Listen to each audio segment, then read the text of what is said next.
Nations Unies sont en Assemblée Générale. Et un des thèmes de l'Assemblée Générale, c'est la question de Palestine. Donc on va parler de la Palestine. Vous savez que lundi, théoriquement, il y a la reconnaissance. Il faut quand même noter qu'on va parler de la Palestine sans les Palestiniens, puisque l'administration US a refusé de délivrer des visas aux diplomates palestiniens.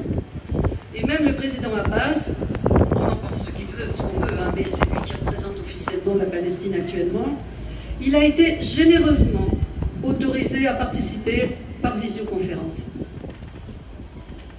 Et je pense que ça, c'est indicateur de cette histoire de reconnaissance.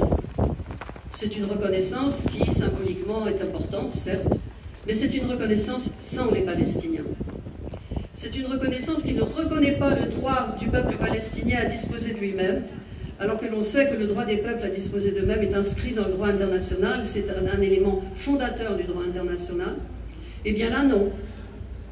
Et donc le projet de Macron et de l'Arabie Saoudite, c'est de la poudre aux yeux, en fait. Bon, c'est une manifestation contre la volonté génocidaire d'Israël, certes, mais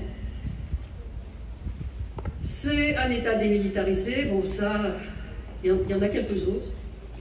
C'est un État où le Hamas serait interdit d'existence, et évidemment d'existence armée.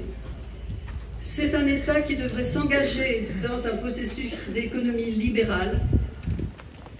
C'est un État qui aurait droit à des élections, mais à condition que ce soit sur les lignes de 1993, les accords d'Oslo, signés par l'OLP. Et ça veut dire sans le Hamas, sans le djihad islamique, etc., qui sont des forces absolument naturelles de la société palestinienne.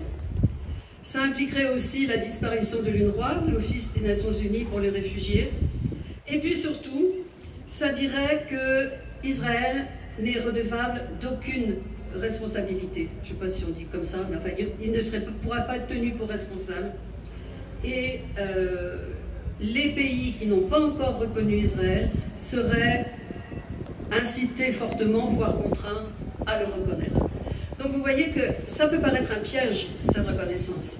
Bon, encore une fois, si l'État de Palestine apparaît sur les tablettes du monde comme un État de plein droit, parce qu'il est État observateur aux Nations Unies depuis 2012, hein, mais si il était État de plein droit, ce serait politiquement et symboliquement, ce serait un plus. Mais quand on détricote le projet, on voit à quel point il est dangereux pour les Palestiniens et que, comme je le disais tout à l'heure, il se fait sans les Palestiniens.